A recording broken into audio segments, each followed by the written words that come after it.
Agora que vai ficar bom, né não? Concordo. Gente, massa demais estar aqui com vocês. É uma honra poder compartilhar da palavra com vocês hoje, nesta noite.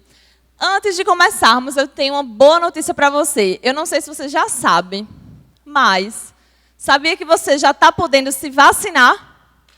Cara, isso é incrível! Graças a Deus chegou a hora de vocês. Cara, Deus é muito bom, né? Ele nos levou até aqui, né? Muita gente se foi, tivemos muitas perdas, muitas tristezas, mas que bom que você pode estar aqui hoje e poder se vacinar, poder desfrutar disso daí. Então, agende a sua vacinação em nome de Jesus, para que você fique protegido, para que você tenha um pouco mais de paz na sua vida em relação ao Covid, beleza? Alguém aqui já se vacinou?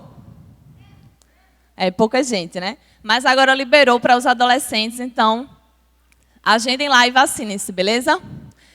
Então, gente, hoje o tema tá na imagem? Cadê a Raíza? Enfim, hoje a gente vai falar sobre um tema que eu, particularmente, assim, é a minha vida, sabe? E eu vou compartilhar um pouquinho até com vocês, um pouco da minha história também. E hoje a gente vai falar um pouquinho sobre a corrida com perseverança. Repita comigo. Corra com perseverança. E a gente vai estar falando um pouco hoje sobre como a gente pode correr com perseverança. O que é correr com perseverança? Mas antes da gente iniciar, eu queria ler uma história para vocês. A imagem do atleta, tu bota aí, por favor. A mídia. Samu falou um pouquinho na semana passada. Quem estava aqui semana passada? Pouca gente, viu? Assistam no YouTube. Vejam aí que é muito importante vocês entenderem a sequência da série, beleza? Alguém aqui conhece esse cara? Pode levantar a mão. Pouquíssima gente, né? Acho que a maioria aqui, como o Samu falou, nasceu depois de 2004, né? E essa foto é de 2004. Esse cara, ele é um maratonista brasileiro. E ele, nessa maratona, que foi lá em Atenas, no ano de 2004, ele estava correndo na maratona, já estava chegando no finalzinho. E aí, quando ele já estava bem perto, esse cara, esse doido irlandês, entrou na pista e começou a empurrar ele, começou a derrubar ele e tirar ele da largada.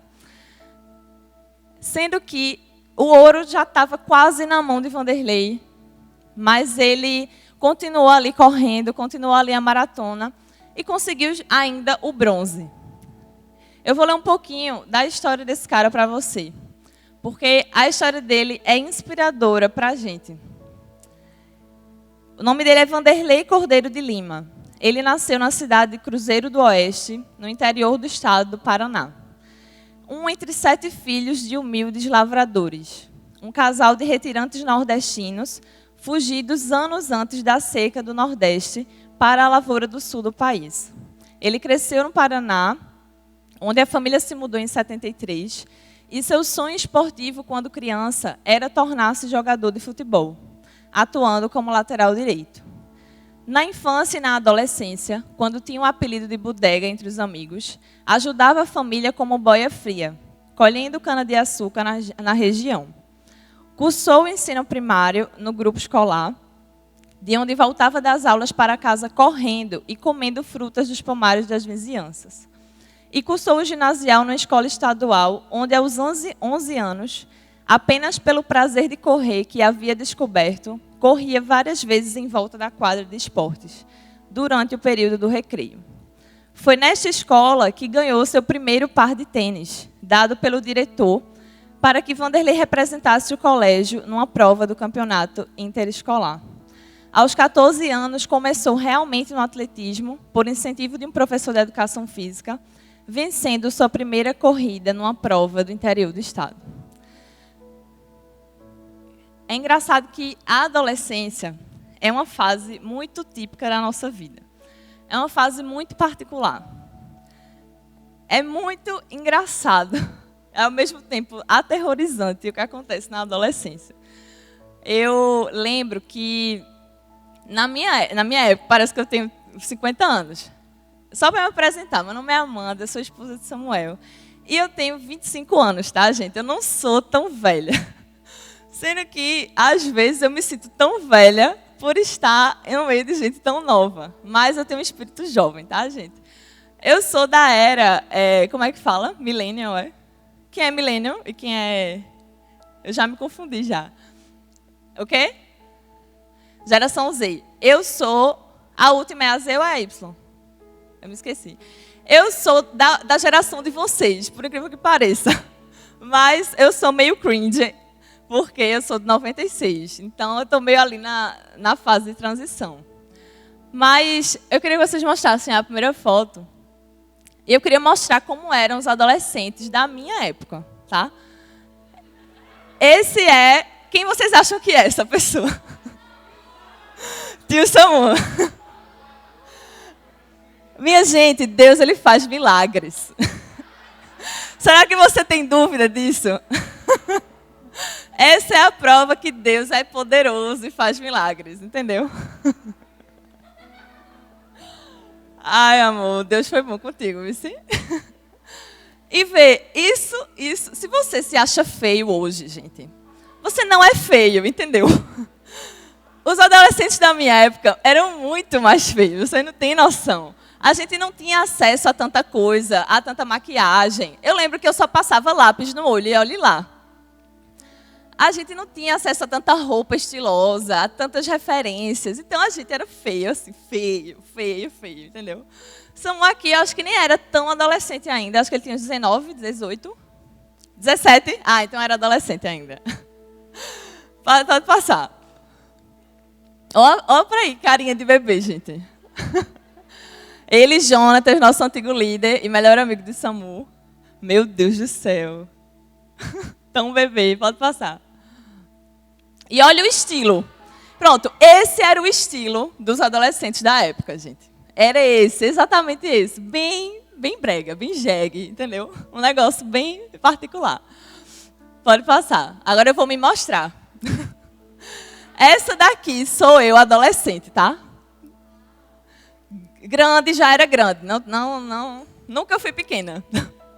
Sempre fui a maior das minhas amigas. Olha que jeguice, minha gente. Esse colete por cima da blusa. Era um negócio. Olha a franja. Olha a franja aqui, assim, ó. Puxando. E era a moda, né? A gente ia tirar foto no espelho. Fazer...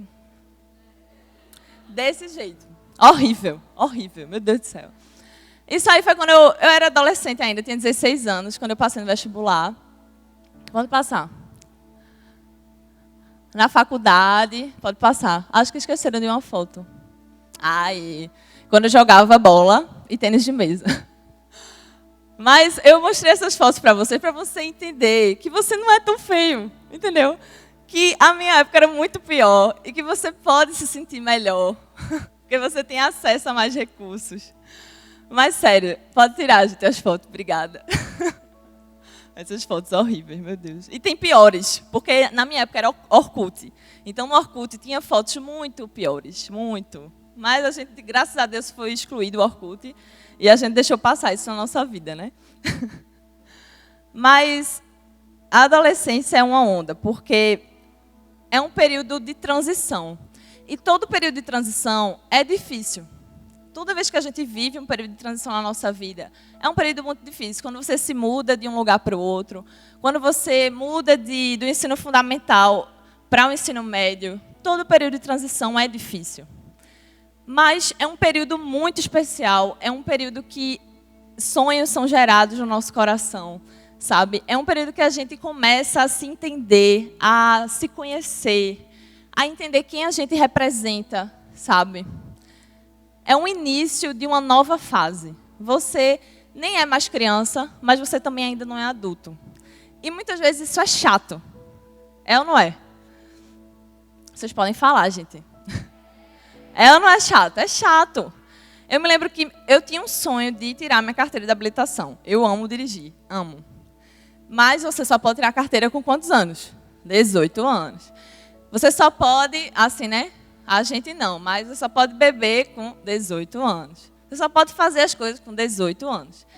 E a gente fica a adolescência todinha, eu quero fazer 18 anos, eu quero fazer 18 anos, eu quero fazer 18 anos. Eu quero começar a entrar na idade que eu possa fazer o que é proibido para mim hoje. E isso se torna uma meta, né? Quase. Não, eu quero fazer 18 anos, eu quero alcançar minha independência, eu quero sair da casa dos meus pais. Né? Fica naquela resenha.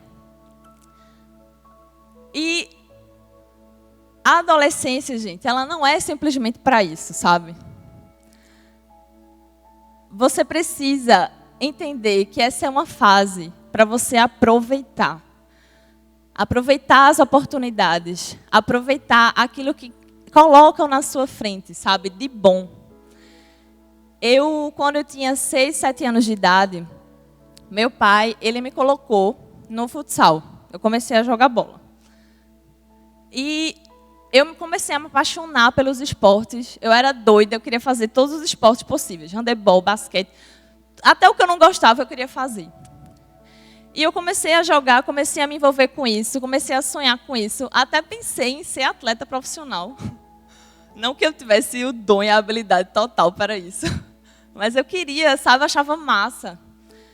E quando eu fui me apaixonando por isso, fui me envolvendo com isso. Né? Meu pai era jogador de futebol e ele sempre me incentivou a participar dessas coisas. E chegou um momento que meu pai, ele ficou doente. E ele faleceu quando eu tinha 11 anos de idade. Ele morreu de câncer. E aí, isso começou a ser a minha meta de vida. Meu pai, ele me colocou numa escola que era diferente. Antes dele morrer, ele colocou numa escola diferente. Numa escola que investia muito nos estudos, nos esportes. E eu tive a oportunidade de estudar numa escola que era, vamos dizer assim, de riquinho, sabe? Aquela escola que tinha mais oportunidade, que tinha mais dedicação. E eu era muito chacotada nessa escola. Por quê? Eu só tinha a escola. Porque meu pai não tinha condição de me dar uma escola boa e as outras coisas também boas. Então, eu ia com um tênis, que era um tênis ralé, sabe? Usava umas roupas, como vocês viram, um pouco ralés também, sabe? Umas coisas assim, que as pessoas ficavam tirando onda de mim. Ficavam tirando onda mesmo assim na minha cara, sabe? Porque eu não tinha as mesmas condições que essas pessoas lá naquela escola tinham. Mas eu fui seguindo, né? E quando meu pai ele faleceu, Deus ele colocou um sonho no meu coração. Eu não era cristã ainda, eu não conhecia Jesus da forma que eu conheço hoje. Mas eu sei que foi Deus, hoje eu consigo entender que foi Ele que colocou isso dentro de mim. E por meu pai ter morrido de câncer, eu comecei a querer descobrir a cura do câncer, sabe? Meu sonho era trabalhar com pacientes que tinham câncer também, que eu pudesse ajudar esses pacientes, que eu pudesse cuidar dessas pessoas, que eu pudesse tratar essas pessoas. E o sonho do meu pai era que eu me formasse na faculdade. Então, eu queria desistir de tudo.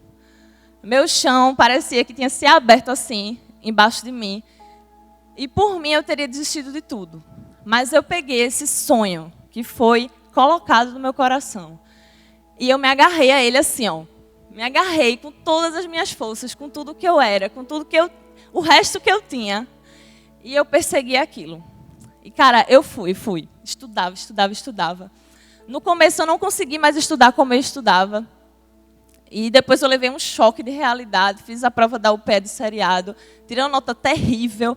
Aí, meu Deus, eu preciso estudar porque eu preciso realizar esse sonho. Eu preciso perseguir esse sonho, sabe?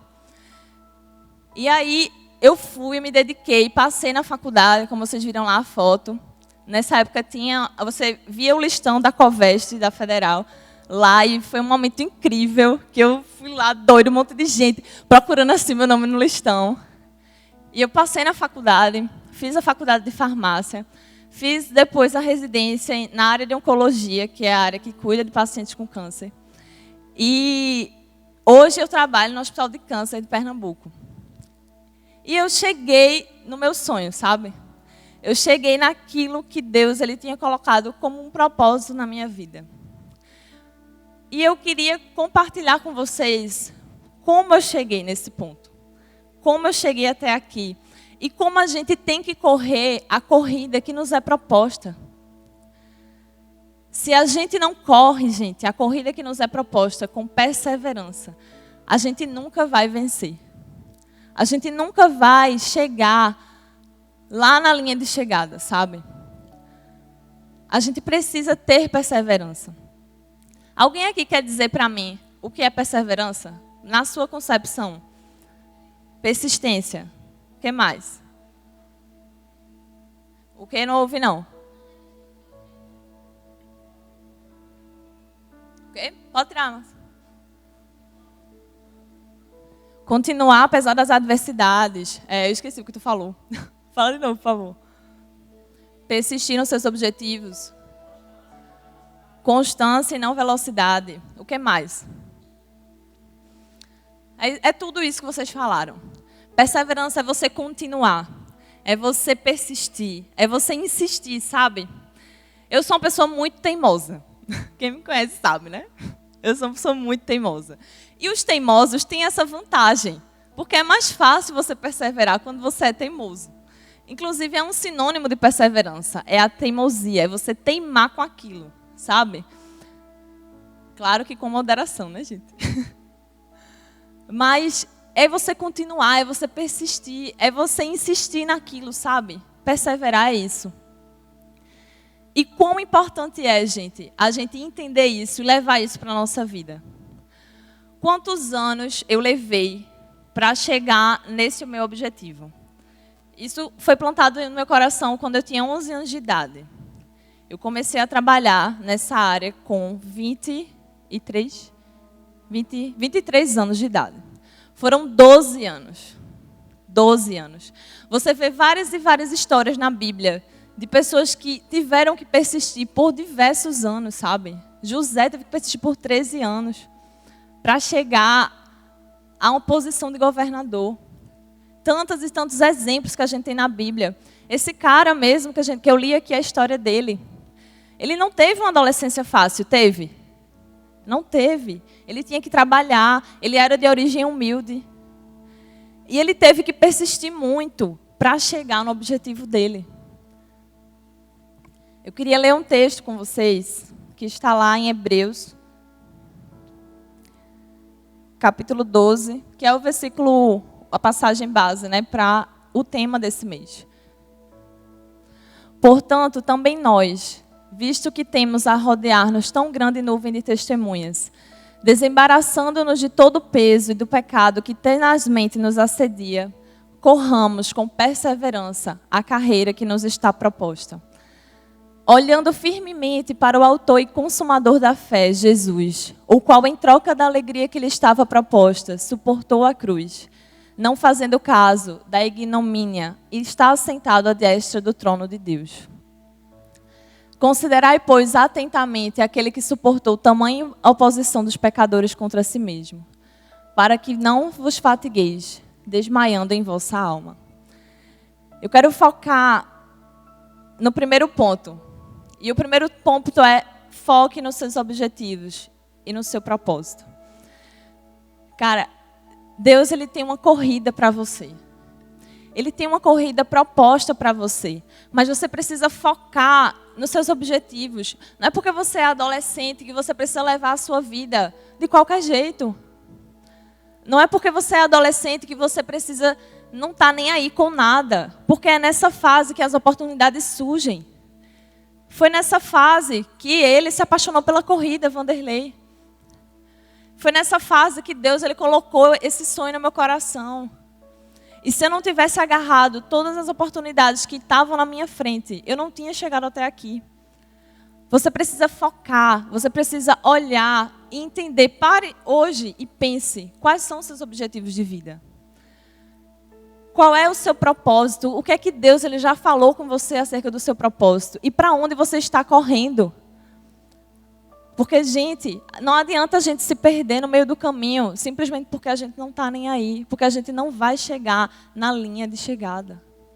Nós precisamos focar, como a palavra diz aqui, a gente precisa olhar para Jesus, que é o autor e consumador da nossa fé, e Ele vai nos guiar, Ele vai nos direcionar.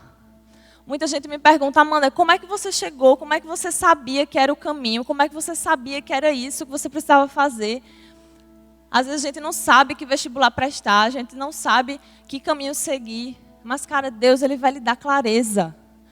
Deus, Ele vai abrir a sua mente. E Ele vai lhe dar o caminho. Basta você olhar nos olhos dEle. Basta você acreditar nele como autor e consumador realmente da sua fé.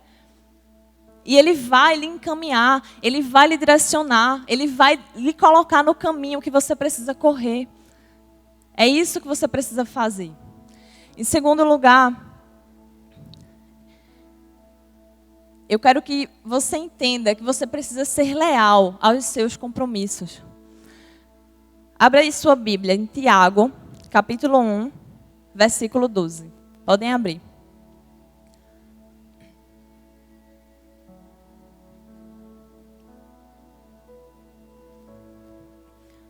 A Bíblia diz assim: bem-aventurado o homem que suporta com perseverança a provação, porque depois de ter sido aprovado, receberá a coroa da vida, a qual o Senhor prometeu aos que o amam.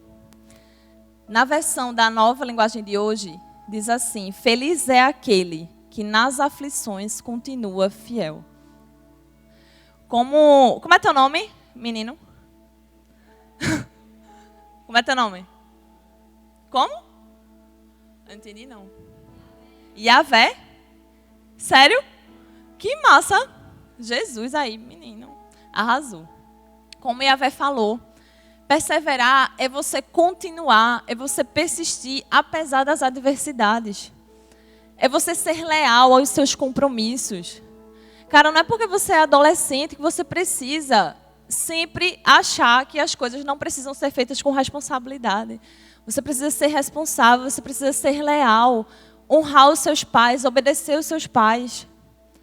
Se você não fizer isso, você não vai chegar na linha de chegada. Você não vai chegar. Eu sinto lhe dizer. Você precisa se comprometer, se responsabilizar por aquilo que está na sua frente. Se responsabilizar com a escola, se responsabilizar com seus amigos, ser leal aos seus amigos, ser leal à sua igreja, ser leal aos seus pais. Seja leal com seus compromissos, porque feliz é aquele que é fiel. Se você for fiel, se você perseverar, você vai receber a coroa da vida. Você precisa ser leal na sua leitura da palavra, no seu devocional, é o que Samu sempre fala aqui. Se você não for fiel à palavra de Deus, gente, você não vai conseguir chegar lá. Você precisa decidir no seu coração. É muito mais. Perseverar, gente, tem a ver com decisão. Não é sentimento. Não é você sentir, não, porque hoje eu não estou empolgado. Cara, se você não perseverar, mesmo não estando empolgado, se você não perseverar nas adversidades, se você não perseverar nas dificuldades, você não vai chegar lá. Você precisa ser leal. No terceiro ponto, eu quero dizer para você, recupere-se quando você for atingido. Lá em Tiago, capítulo 1, do 2 ao 4, a Bíblia diz assim: meus irmãos, tenham por motivo de grande alegria o fato de passarem por várias provações, sabendo que a provação da fé que vocês têm produz perseverança. Ora, a perseverança deve ter ação completa, para que vocês sejam perfeitos e íntegros, sem que lhes nada falte. As dificuldades que surgirem no meio do caminho, os obstáculos da sua corrida, elas não estão ali para lhe derrubar. Eles não estão ali para lhe destruir, mas pelo contrário, para lhe aperfeiçoar, para lhe tornar mais íntegro. Então, quando você for atingido, seja com a humilhação, seja com palavras negativas, cara, durante a sua caminhada, durante a sua corrida, muita gente não vai acreditar em você. Muita gente não vai apostar em você, não vai investir em você. Às vezes nem você mesmo vai acreditar em você, como muitas vezes aconteceu comigo. Mas você precisa continuar. Você precisa se recuperar em Deus, porque você não é fraco. Ainda que você se sinta fraco, você é forte, porque Deus aperfeiçoa a sua força em você. Ele lhe faz forte, sabe? Ele faz com que você se levante, ainda que você caia, ainda que você peque, ainda que você erre o caminho, Ele sempre lhe traz de volta. Mas você precisa querer olhar para Jesus. Você precisa querer entregar o seu caminho a Ele, para que Ele possa fazer isso. Recupere-se quando você for atingido, porque o que lhe espera no final é a coroa da vida. O que lhe espera no final é Jesus glorificado. E você precisa continuar. A Bíblia diz que aqueles que perseverarem até o fim é que serão salvos. E isso precisa estar, sabe, gravado no seu coração. Não desista, cara. Não desista, sabe por quê? Porque vale a pena. Vale a pena. Dói. Eu não vou dizer para você que não dói. Dói. Muitas vezes a gente passa por muita dificuldade, por coisas que a gente nunca imaginou passar. Mas vale a pena, sabe? Eu ainda vou percorrer um longo caminho, se Deus quiser. Eu ainda tenho muitas coisas a conquistar, muitas coisas a viver para Deus. Mas eu tenho essa convicção de que Deus vai estar comigo até o fim. E é isso que me faz continuar. É isso que precisa fazer você continuar. Porque não são os seus amigos ao seu redor que vão lhe fazer continuar. Às vezes todo mundo vai embora. Às vezes só fica você. Mas Jesus, Ele está aqui, do seu lado, sabe? Lhe caminhando, lhe direcionando, lhe puxando muitas vezes. Porque como Naum falou aqui, gente, aqueles que estão cansados, Ele renova a força.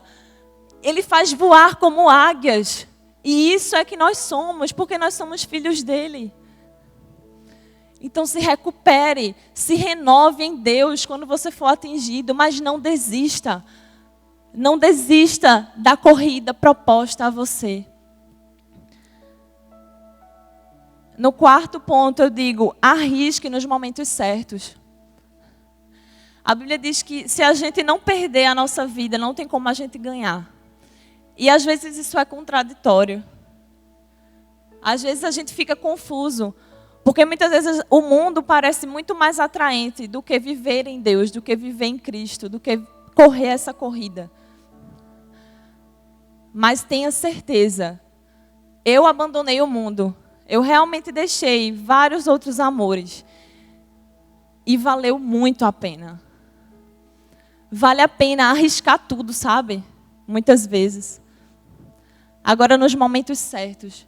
Nos momentos que Deus Ele lhe dá a oportunidade. Nos momentos que Deus Ele direciona você.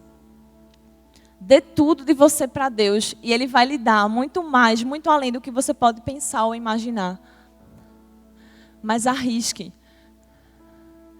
E em último lugar, em quinto lugar, eu digo para você, não olhe para trás.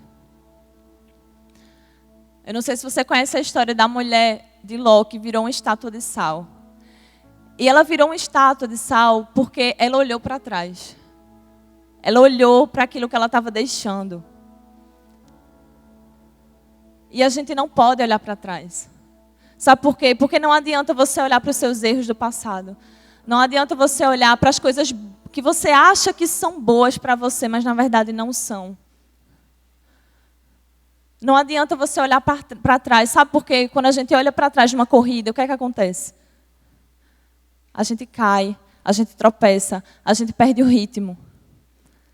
A gente acaba saindo do caminho. É isso que acontece. Então não olhe para trás. Olhe para Jesus. Eu queria que você fechasse os seus olhos. E você mentalizasse Jesus na sua frente.